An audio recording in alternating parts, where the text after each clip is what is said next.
बार की बात है। सानू पंत किसी काम से शहर गया था। शहर से वापस आते वक्त काफी शाम हो गई थी। सूरज भी ढल चुका था। तभी सानू पंत को रास्ते में कुछ चमकता हुआ नजर आया। अरे ये क्या पड़ा है, बड़ा चमकदार है। अरे ये तो कंघी है, पर ये इतनी चमक क्यों रही है? सानू पंत सोच में पड़ जाता है, फिर हिम्मत करके उस कंघी को उठाता है। अरे वाह सानू, तेरी तो निकल पड़ी। ये तो सोने की कंघी है। वाह वाह, लॉटरी निकल गई। आज तो पता नहीं किसकी किस्मत फूटी होगी जो इस कंघी को यहाँ गिर गया। सानू पंत खुशी से फूले नहीं समाता और उस कंघी को उठा के अपने घर ले जाता है।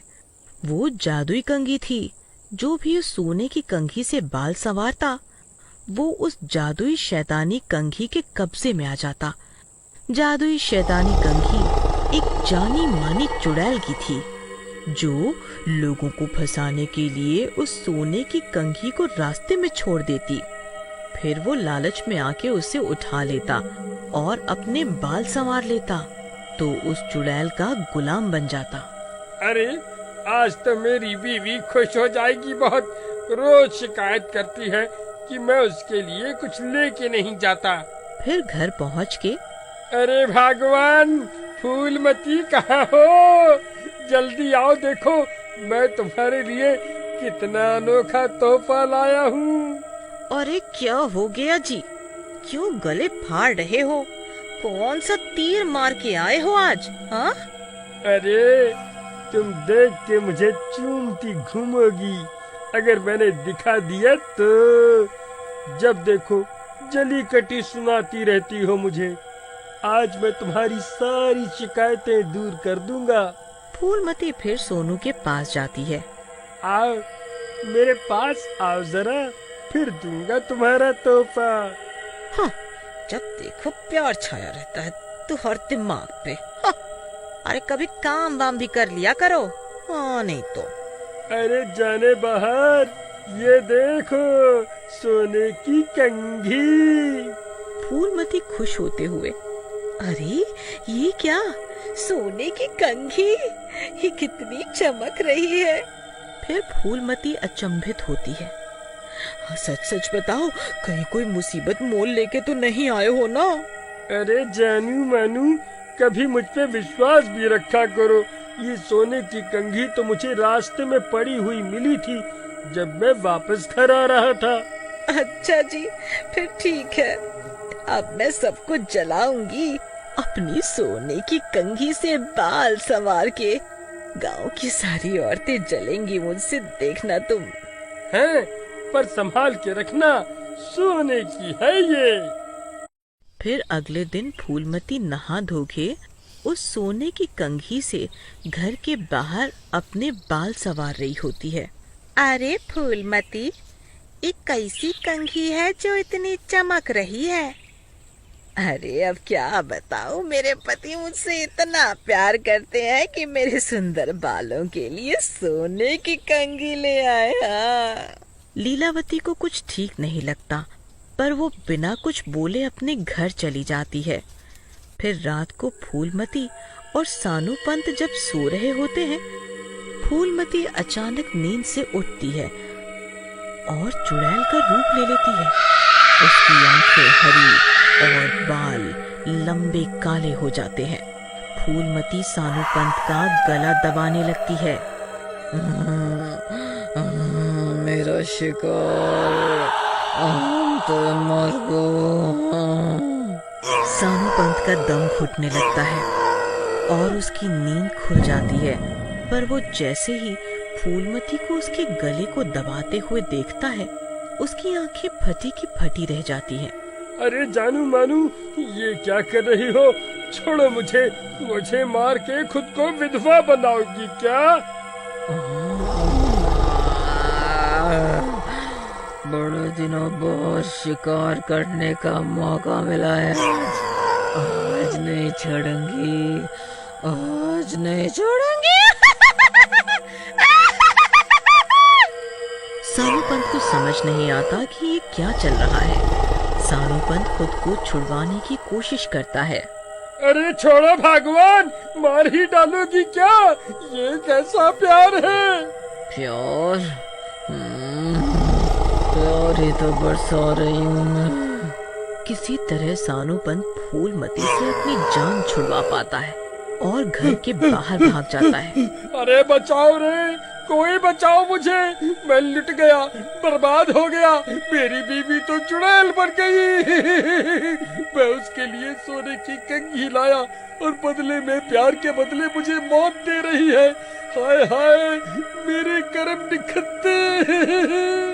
सानू पंत का रोना धोना सुन के गांव वाले इकट्ठे हो जाते हैं। तभी फूलमती बाहर आती है और सानू पंत के पीछे भागने लगती है, उसे मारने के लिए। जैसे ही वो सानू पंत पे हमला करती है, उसकी आंखों के आगे उसका मंगलसूत्र आ जाता है। मंगलसूत्र देखने के कुछ समय के लिए कंगुडाइल का असर गायब हो जाता है। अरे, ये मैं इतनी रात को बाहर क्या कर रही हूँ? और आप इतना कांप क्यों रहे हो जी? इतने डरे हुए क्यों हो आप? सानू पंत थम जाता है और बोलता है, तुम तो मेरा गला दबा के मुझे मार ही देती आज, अगर मैं बच के बाहर नहीं आता तो। तभी वहाँ खड़ी लीलावती ये सब देख के समझने की कोशिश करती है। उसे समझ आ जाता है कि भूतिया साया सिर्फ मंगलसूत्र की पवित्र शक्ति की वजह से गायब हो गया है, पर किसी भी वक्त वो चुड़ैली साया फूलमती पे हावी हो जाएगा। लीलावती भाग के सानू पंत के पास जाती है। सानू पंत भैया, आप फूलमती के गले पे पड़ा मंगलसूत्र उसकी आंखों के सामने ही रखो, मैं अभी आती हूँ। फिर लीलावती भाग के फूलमती के घर में जाती है और वो सोने की कंघी लेके आती है। इधर गलती से सानू पंत के हाथ से मंगलसूत्र छूट जाता है और कंघी वाली चुड़ैल फिर से फूलमती पे हावी हो जाती है। तुझे क्या लगा बच जाएगा मेरे से? ना मुन्ने ना, तेरे जैसे लालचियों की ही तलाश होती है मुझे। फिर एकाएक फूलमती की नजर लीलावती के हाथ पे पड़ती है। फूलमती गुस्से में, ए औरत, मेरी सोने की कंघी छोड़ दे, वरना तू भी मेरे तहलके से बच नहीं पाएगी। भला चाहती है तो मेरी सोने की कंघी से दूर रहे। फूलमती को भयंकर रूप में देखकर सभी गांव वालों के हाथ पैर थर थर कांपने लगते हैं। ए चुड़ैल, तू क्यों इसके पीछे पड़ी है? क्या चाहती है तू? फूलमती का शरीर छोड़ दे। अब तू मुझे बताएगी कि मैं क्या करूं? तेरी इतनी हिम्मत? ये लालची इंसान सोने की कंघी देख के ललचा गया और उठा के घर ले आया। अब इसकी बीवी मेरी गुलाम बन गई।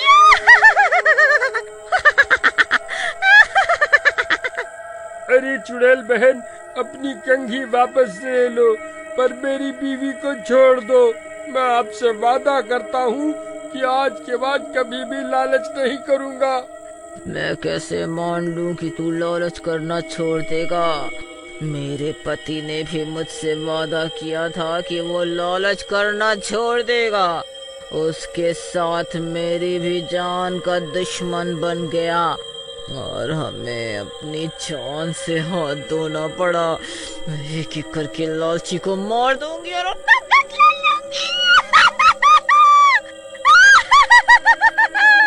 बहुत दुखद बात है। मैं आपसे वादा करता हूँ कि कभी लालच नहीं करूँगा और बाकी सबको भी आपका संदेश पहुँचाऊंगा। फिर सब गांव वाले मिलके चुड़ैल की गुलाम फूलवती से माफी मांगते हैं और वादा भी करते हैं। अरे तुम अपनी कंघी ले लो और फूलमती का शरीर छोड़कर चले जाओ। सानू पंत और गांव वालों की बातों में सच्चाई देखकर वो चुड़ैल अपनी सोने की कंघी ले लेती है। सबको एक सबक देते हुए फूलमती को मुक्त कर देती है और रात के अंधेरे में कहीं छूमंतर हो जाती है।